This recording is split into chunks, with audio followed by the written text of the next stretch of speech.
Pada latihan Ancap kali ini, Brigade Infanteri 17 dipercaya sebagai pemimpin dari TNI Angkatan Darat dalam mengusir musuh yang masuk ke dalam wilayah Indonesia.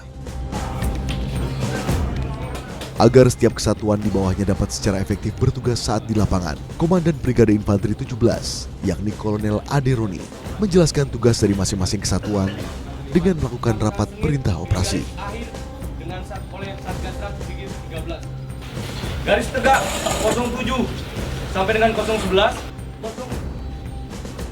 berada di depan di Karpak 1430. Dalam latihan antar kecabangan 2019 kali ini, prajurit Angkatan Darat dibagi menjadi 2 satuan.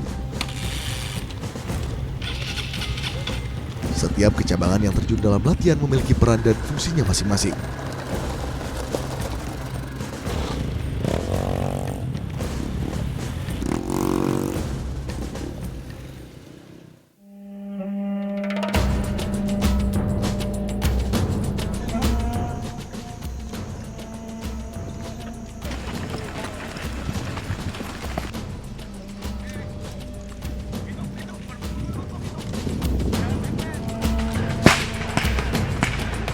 Satuan infanteri dan satuan kavaleri merupakan satuan manuver.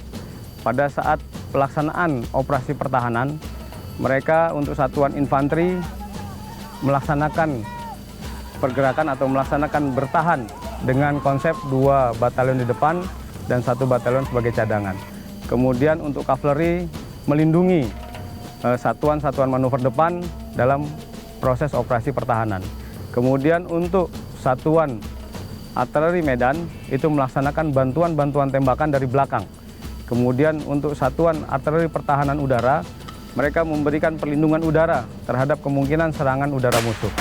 Kemudian untuk satuan zeni tempur, mereka akan membuat rintangan-rintangan yang mana bisa menghambat gerak maju musuh ataupun bisa melaksanakan atau membantu satuan-satuan manuver depan apabila terdapat rintangan. Kemudian untuk satuan bantuan administrasi lainnya, mereka melaksanakan kegiatan sesuai dengan tugas pokoknya masing-masing.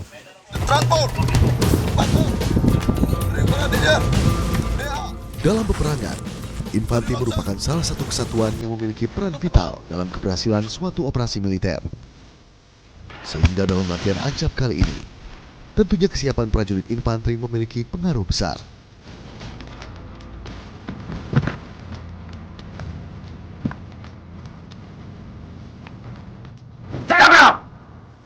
Tugas dari satuan infanteri pada saat operasi serangan yaitu melaksanakan operasi serangan dalam rangka menghancurkan musuh yang berada di depan dengan konsep sama 2 batalion di depan dan 1 batalion sebagai cadangan. Pada materi ini kita menggunakan sasaran pokok berada di sektor sebelah kanan, kemudian sasaran bantuan berada di sektor sebelah kiri.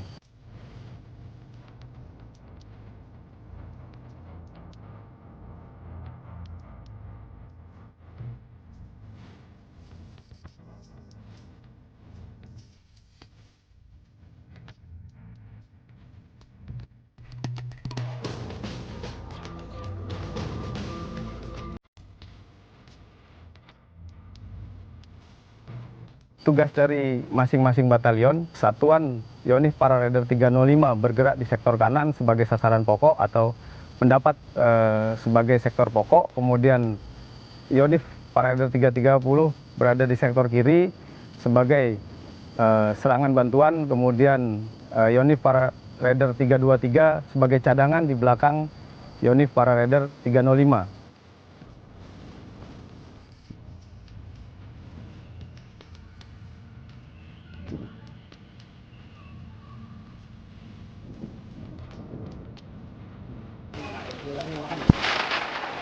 Untuk tugas batalion Para Raider 30 Tridharma, pada saat pertahanan dan serangan, kita diberikan tugas untuk mempertahankan sektor sebelah kiri dari sektor pertahanan brigade.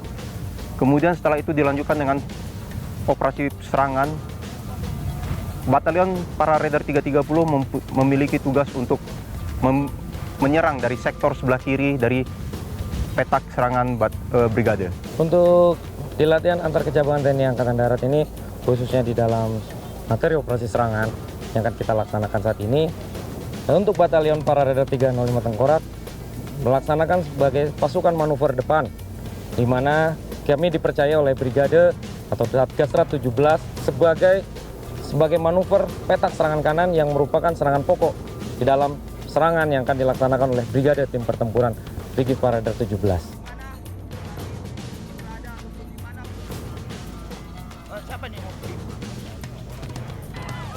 Seperti senjata pamungkas itu dikeluarkan saat-saat yang terakhir. Oleh karena itu, Batalion Infanteri Raider 323 merupakan martil, di mana saat-saat Satgas dalam keadaan terdesak, kita dikeluarkan sebagai batalion pamungkas. Sebelum menghadapi latihan antar kecabangan, tentunya setiap kesatuan memiliki persiapan demi menjamin kesuksesan dari misi yang diberikan pada skenario kali ini. Para prajurit memakan waktu berbulan-bulan untuk mengasah kemampuan mereka bertempur demi mempersiapkan latihan terbesar Angkatan Darat ini. Bagi kesatuan saya, ini merupakan salah satu aplikasi. Dihadapkan dengan kegiatan latihan-latihan yang sudah kami laksanakan dari awal, dari baik tingkat perorangan, kemudian tingkat regu, tingkat satuan peleton, kompi, sampai dengan tingkat batalion, hingga akhirnya kami akan diaplikasikan, dihadapkan dengan kecabangan-kecabangan yang ada di Angkatan Darat. Dihadapkan menghadapi musuh yang kemungkinan akan datang untuk menguasai ataupun untuk menduduki negara kesatuan Republik Indonesia yang kita cintai ini. Untuk latihan ANCAP ini sendiri merupakan bagian akumulasi latihan-latihan yang telah diselenggarakan oleh batalion, mulai latihan perorangan sampai ke latihan satuan. Dan juga menjadi gambaran interoperabilitas alat-alat yang kita miliki. Diawali dalam tahun 2019, mulai dari latihan perorangan, kemudian lanjut ke latihan satuan, dan serta kita laksanakan juga latihan-latihan di dalam satuan itu sendiri. Selain kesiapan prajurit dan alutsista, komunikasi juga menjadi salah satu faktor penentu dalam memenangkan sebuah peperangan. Alur dan bahasa komunikasi yang jelas dan dimengerti oleh semua pihak dapat mendukung menyelesaikan misi di medan sesungguhnya. Caranya kita di tentara ini sudah mempunyai suatu fungsi komando pengendalian, di mana itu tingkat pengendalian komando ini berjenjang, bertingkat dan bertahap. Mulai dari level perorangan kepada regu, kemudian regu, tingkat peleton, peleton kompi, kompi batalion. Jadi itu mengalir dari satu rantai komando yang sudah dibentuk suatu sistem yang sangat baik, sehingga apapun itu dari perorangan sampai ke komando atas itu, perintah-perintah dari atas sampai ke bawah itu bisa disalurkan secara cepat. Perang merupakan langkah terakhir yang dipilih oleh suatu negara. Tidak ada negara yang menginginkan hal itu. Namun para prajurit TNI harus dilatih untuk menghadapi simulasi jika negara Indonesia dalam keadaan perang. Karena ini merupakan medan yang baru, kesulitan yang kami sering hadapi adalah medan itu sendiri. Karena belum dibuka, mayoritas untuk gerakan personil, karena kita tidak menggunakan alat, lebih mengutamakan gerak tubuh berjalan dan bergerak. Oleh karena itu kami berhadapan dengan alam yang masih alami. Jadi untuk berjalan kita akan dirintangi oleh tanaman yang rambatnya begitu padat, kemudian tentunya keadaan kontur tanah yang sangat sulit. Yang lebih utama adalah keadaan cuaca ini, karena cuaca saat ini begitu panas sekali. Dihadapkan dengan tantangan-tantangan ini, tentu saja para prajurit memiliki jawaban untuk setiap tantangan yang berada di depan mereka.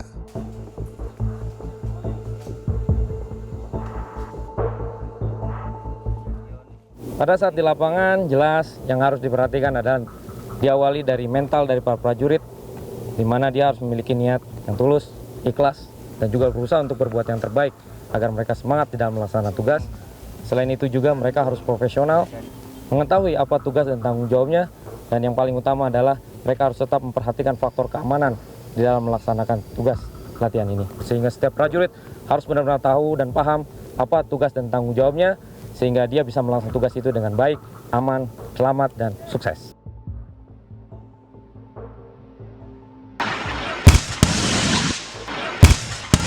Yang sangat diperhatikan adalah yang pertama yaitu disiplin tempur masing-masing perorangan prajurit, terutama untuk infanteri itu adalah perorangan disiplin tempur taktis, apa yang harus dilakukannya dan apa larang-larangan pada saat melaksanakan kegiatan mulai di daerah persiapan sampai ke GA sampai ke sasaran.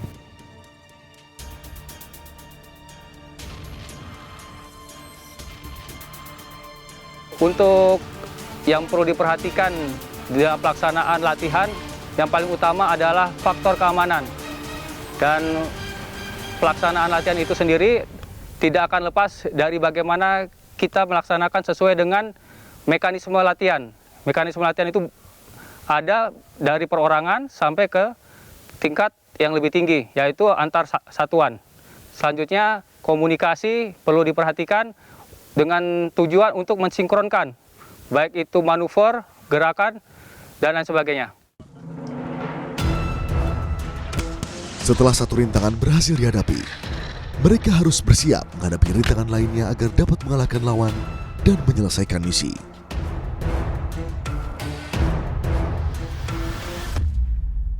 Alat yang digunakan oleh Kesatuan Yoni Pararaider 305 Tengkorak khususnya, karena kita sebagai satuan pararaider, selain satuan senjata-senjata ringan seperti senjata yang saya pegang saat ini, senjata perorangan, juga kita mempunyai senjata-senjata bantuan yang mungkin bisa kita lihat sudah kami sedang melaksanakan latihan.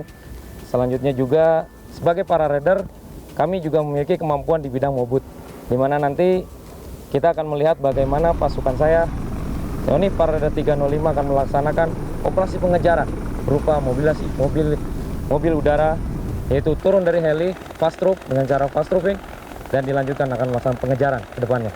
Sehingga begitu banyak perlengkapan kami yang kami bawa untuk mensukseskan tugas kami di dalam mendukung pelaksanaan Brigade Tim Pertempuran Brigif Pararaider 17. Diisi dengan personel yang tangguh dan siap menghadapi segala medan, tentunya membuat pasukan infanteri TNI Angkatan Darat menjadi kekuatan yang tak akan terkalahkan. Walaupun para prajurit memiliki kegigihan dan profesionalisme yang tinggi, tanpa adanya satuan perdukungan, kegiatan para prajurit infanteri tentunya tidak terhambat di lapangan.